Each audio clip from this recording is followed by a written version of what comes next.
ਕੂਲਮਜ਼ law ਇਨ ਮੈਗਨੇਟਿਜ਼ਮ ਇਹਦੇ ਅੰਦਰ ਹੁਣ ਅਸੀਂ ਕੀ ਦੇਖਣਾ ਹੈ ਕਿ ਮੈਗਨੇਟਿਜ਼ਮ ਦੇ ਅੰਦਰ ਕਿਹੜਾ ਕੂਲਮਜ਼ ਲਾਅ ਹੈ। ਜਿਸ ਤਰ੍ਹਾਂ ਅਸੀਂ ਪਿਛਲੇ ਯੂਨਿਟਸ 'ਚ ਕੀਤਾ ਸੀ ਇਲੈਕਟ੍ਰੋਸਟੈਟਿਕਸ ਦੇ ਅੰਦਰ ਕੂਲਮਜ਼ ਲਾਅ, ਇਸੇ ਤਰ੍ਹਾਂ ਮੈਗਨੇਟਿਜ਼ਮ ਦੇ ਅੰਦਰ ਵੀ ਇੱਕ ਕੂਲਮਜ਼ ਲਾਅ ਹੈ। ਇਹਦੇ ਅਕੋਰਡਿੰਗਲੀ ਕੀ ਹੈ ਸਟੇਟਮੈਂਟ ਕੀ ਹੋਏਗੀ ਸਾਡੇ ਕੋਲ, ਜਿੱਦਾਂ ਇਲੈਕਟ੍ਰੋਸਟੈਟਿਕਸ ਦੇ ਵਿੱਚ ਅਸੀਂ ਕੀ ਕਰਦੇ ਸੀ, ਜੇ ਅਸੀਂ ਇਲੈਕਟ੍ਰੋਸਟੈਟਿਕਸ ਦਾ ਜੋ ਹੈ ਕੂਲਮਜ਼ ਲਾਅ ਲਿਖਦੇ ਹਾਂ ਉਹਦੇ ਤੋਂ ਹੀ ਅਸੀਂ ਮੈਗਨੇਟਿਜ਼ਮ ਦਾ ਲਿਖ ਲਾਂਗੇ। ਇਲੈਕਟ੍ਰੋਸਟੈਟਿਕਸ ਦੇ ਵਿੱਚ ਅਸੀਂ ਫੋਰਸ ਨੂੰ ਕੀ ਲਿਖ ਦਿੱਤਾ ਸੀ, is directly proportional to the product of the two charges inversely proportional to the square of the distance ਜੋ ਇਹਨਾਂ ਚਾਰजेस ਨੂੰ ਸੈਪਰੇਟ ਕਰਦਾ। ਇਹ ਸੀ ਇਲੈਕਟ੍ਰੋਸਟੈਟਿਕਸ ਦੇ ਅੰਦਰ ਕੂਲਮਜ਼ ਲਾਅ। ਹੁਣ ਮੈਗਨੇਟਿਜ਼ਮ ਦੇ ਵਿੱਚ ਅਸੀਂ ਚਾਰजेस ਦੀ ਗੱਲ ਨਹੀਂ ਕਰਨੀ, ਮੈਗਨੇਟਿਜ਼ਮ ਦੇ ਅੰਦਰ ਅਸੀਂ ਗੱਲ ਕਰਨੀ ਹੈ ਮੈਗਨੈਟਿਕ ਪੋਲਸ ਦੀ। ਮੈਗਨੈਟਿਕ ਪੋਲਸ, ਠੀਕ ਹੈ। ਮੈਗਨੈਟਿਕ ਪੋਲਸ ਦੀ ਕੋਈ ਵੀ ਸਟਰੈਂਥ ਹੋ ਸਕਦੀ ਆ, ਜਿੱਦਾਂ ਅਸੀਂ ਪੋਲ ਨਾਰਥ ਤੇ ਸਾਊਥ ਲੈ ਕੇ ਚੱਲਦੇ ਹਾਂ ਔਰ ਇਹਨਾਂ ਦੀ ਸਟਰੈਂਥ ਜਿਹੜੀ ਹੈ, ਸਟਰੈਂਥ ਨੂੰ ਡਿਨੋਟ ਕੀਤਾ ਜਾਂਦਾ ਹੈ ਐਮ ਦੇ ਨਾਲ, ਠੀਕ ਹੈ। ਪੋਲ ਜਿਹੜੇ ਹੈ ਮੈਗਨੇਟ ਦੇ ਨਾਰਥ ਤੇ ਸਾਊਥ, ਉਹਨਾਂ ਦੀ ਸਟਰੈਂਥ ਕਿੰਨੀ ਹੈ ਉਹਨੂੰ ਅਸੀਂ ਸਮੋਲ ਐਮ ਨਾਲ ਲਿਖਦੇ ਹਾਂ, ਠੀਕ ਹੈ। ਤਾਂ ਕੂਲਮਜ਼ ਲਾਅ ਜਿਹੜਾ ਹੈ ਮੈਗਨੇਟਿਜ਼ਮ ਦਾ ਉਹ ਕੀ ਹੁੰਦਾ ਸਾਡੇ ਕੋਲ, directly proportional to the product of strength of the two magnetic poles and inversely proportional to the square of the distance between that two poles, ठीक है। ਤਾਂ ਅਸੀਂ ਇਹਨੂੰ ਕਿਸ ਤਰ੍ਹਾਂ ਲਿਖ ਸਕਦੇ ਹਾਂ, ਮੰਨ ਲਓ ਕੋਈ ਵੀ ਮੈਗਨੇਟ ਹੈ, ਅਗਰ ਅਸੀਂ ਇਹਨੂੰ ਦੇਖੀਏ ਉਹਦੇ ਦੋ ਪੋਲਸ ਹੈ ਨਾਰਥ ਤੇ ਸਾਊਥ, ਅਸੀਂ ਅਗਰ ਬਣਾ ਦਈਏ ਦੋਨਾਂ ਦੀ ਸਟਰੈਂਥ ਲਿਖ ਦਈਏ ਅਗਰ m1 ਜਾਂ m2 ਜੋ ਵੀ ਸਟਰੈਂਥ ਹੈ ਉਹਨਾਂ ਦੇ ਪ੍ਰੋਡਕਟ ਦੇ ਬਰਾਬਰ ਹੈ ਤੇ ਉਹਨਾਂ ਦਾ ਜੋ ਡਿਸਟੈਂਸ ਹੈ ਉਹਦੇ ਸਕੁਅਰ ਦੇ ਬਰਾਬਰ ਹੈ, ਠੀਕ ਹੈ।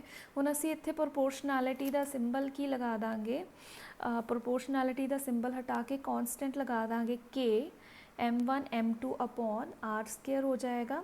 k ਇੱਥੇ ਕੀ ਹੋਏਗਾ ਸਾਡੇ ਕੋਲ, ਜੋ ਅਸੀਂ ਪਿੱਛੇ ਵੀ ਪੜ੍ਹਿਆ ਹੈ ਮਿਊ ਨੋਟ ਅਪੋਨ 4 ਪਾਈ। ਮਿਊ ਨੋਟ ਅਪੋਨ 4 ਪਾਈ ਕੀ ਹੈ, ਮਿਊ ਨੋਟ ਇੱਥੇ ਜੋ ਅਸੀਂ ਪਹਿਲਾਂ ਵੀ ਪੜ੍ਹ ਚੁੱਕੇ ਹਾਂ ਐਬਸੋਲਿਊਟ ਪਰਮੇਬਿਲਿਟੀ ਹੈ ਔਰ ਇਹਦੀ ਵੈਲਿਊ ਕਿੰਨੀ ਹੁੰਦੀ ਹੈ 10 ਰੇਜ਼ਡ ਟੂ ਪਾਵਰ -7, ਜੋ ਕਿ ਅਸੀਂ ਪਿਛਲੇ ਚੈਪਟਰਸ 'ਚ ਕਰ ਚੁੱਕੇ ਹਾਂ ਔਰ ਯੂਨਿਟਸ ਵੀ ਅਸੀਂ ਉੱਥੇ ਕੀਤੇ ਸੀ। ਤਾਂ ਮੈਂ ਐਸ ਸੱਚ ਯੂਨਿਟ ਲਿਖ ਰਹੀ ਹਾਂ ਵੈਬਰ ਪਰ ਐम्पीयर ਪਰ ਮੀਟਰ, ਠੀਕ ਹੈ। ਅਸੀਂ ਪਿਛਲੇ ਚੈਪਟਰਸ 'ਚ ਕੀਤਾ ਹੋਇਆ ਇਸ ਲਈ ਅਸੀਂ ਐਸ ਸੱਚ ਲਿਖ ਦਿੱਤਾ ਇੱਥੇ। ਤਾਂ ਫੋਰਸ ਕੀ ਆ ਜਾਏਗੀ ਸਾਡੇ ਕੋਲ 10 raised to power -7 m1 m2 upon r square, ਠੀਕ ਹੈ।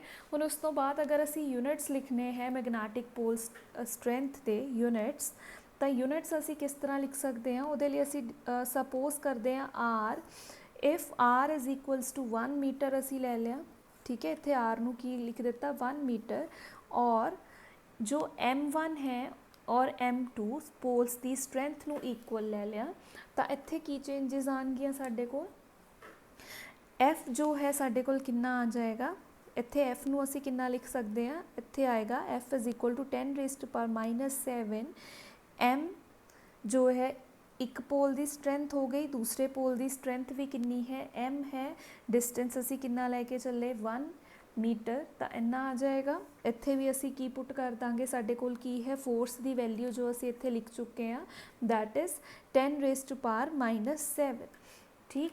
ਤਾਂ ਸਾਡੇ ਕੋਲ ਕੀ ਹੈ 10 ਰੇਜ਼ਡ ਟੂ ਪਾਵਰ -7 ਤੇ 10 ਰੇਜ਼ਡ ਟੂ ਪਾਵਰ -7 ਜੋ ਹੈ ਕੈਂਸਲ ਆਊਟ ਹੋ ਗਿਆ।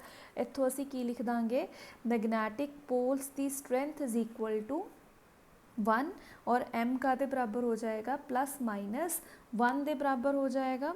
ਔਰ ਇਹਦੇ ਯੂਨਿਟਸ ਕੀ ਹੋ ਜਾਣਗੇ, ਅਗਰ ਮੈਂ m ਦੇ ਯੂਨਿਟਸ ਇੱਥੋਂ ਦੇਖਾਂ ਤਾਂ ਨਿਊਟਨ ਪਰ ਮੀਟਰ ਕੀ ਹੋ ਜਾਏਗਾ ਸਾਡੇ ਕੋਲ, ਨਿਊਟਨ ਪਰ ਮੀਟਰ ਸਕੁਅਰ, ਔਰ ਅਸੀਂ ਇਹਨੂੰ ਅਗਰ ਨਿਊਟਨ ਪਰ ਮੀਟਰ ਸਕੁਅਰ ਨੂੰ ਐम्पीयर 'ਚ ਕਨਵਰਟ ਕਰੀਏ ਤਾਂ ਯੂਨਿਟ ਸਾਡੇ ਕੋਲ ਕੀ ਆ ਜਾਣਗੇ m ਦੇ ਐम्पीयर ਮੀਟਰ ਆ ਜਾਏਗਾ, ਜੋ ਕਿ ਅਸੀਂ ਪਿਛਲੇ ਚੈਪਟਰਸ 'ਚ ਕਰ ਚੁੱਕੇ ਹਾਂ। ਐम्पीयर ਮੀਟਰ ਫੋਰਸ ਨੂੰ ਕਨਵਰਟ ਕੀਤਾ ਐम्पीयर 'ਚ, ਕਰੰਟ 'ਚ, ਐਕਸਪ੍ਰੈਸ਼ਨਸ ਅਸੀਂ ਪਿਛਲੇ ਚੈਪਟਰਸ 'ਚ ਕੀਤੇ ਹੋਏ ਆ। ਤਾਂ ਇਹ ਹੋ ਗਿਆ ਸਾਡੇ ਕੋਲ ਯੂਨਿਟ। ਉਸ ਤੋਂ ਬਾਅਦ ਹੈ ਸਾਡੇ ਕੋਲ strength of magnetic pole the definition. ਉਹਦੇ 'ਚ ਅਸੀਂ ਕੀ ਕਵਾਂਗੇ ਕਿ ਸਟਰੈਂਥ ਨੂੰ ਕਿੱਦਾਂ ਡਿਨੋਟ ਕਰਨਾ ਹੈ, it is said to be 1 ampere metre, ਕਿਉਂਕਿ ਸਟਰੈਂਥ ਨੂੰ ਅਸੀਂ ਕਾਹਦੇ ਬਰਾਬਰ ਲਿਖਿਆ 1 ਐम्पीयर ਮੀਟਰ ਦੇ। ਕਦੋਂ, ਅਗਰ ਸਾਡੇ ਕੋਲ ਦੋ ਪੋਲਸ ਹੈ वो एक दूजे ਨੂੰ ਰਿਪੈਲ ਕਰ ਰਹੇ ਆ ਕਿਉਂਕਿ ਇਕੁਅਲ ਹੈ ਐਂਡ ਸਿਮਿਲਰ ਪੋਲਸ ਹੈ। ਕਿੰਨੀ ਫੋਰਸ ਦੇ ਨਾਲ ਰਿਪੈਲ ਕਰਨਗੇ, ਫੋਰਸ ਕਿੰਨੀ ਲੈ ਕੇ ਚੱਲੇ 10⁻⁷ ਵੈਨ ਪਲੇਸਡ ਇਨ ਅ ਵੈਕਿਊਮ। ਕਿੰਨੇ ਡਿਸਟੈਂਸ ਤੇ ਰੱਖਿਆ ਹੋਇਆ ਹੈ 1 ਮੀਟਰ ਦੇ ਡਿਸਟੈਂਸ ਤੇ ਰੱਖਿਆ ਹੈ। ਇਹਨੂੰ ਅਸੀਂ ਬੋਲ ਦਿੰਦੇ ਹਾਂ ਸਟਰੈਂਥ ਆਫ ਮੈਗਨੈਟਿਕ ਪੋਲਸ।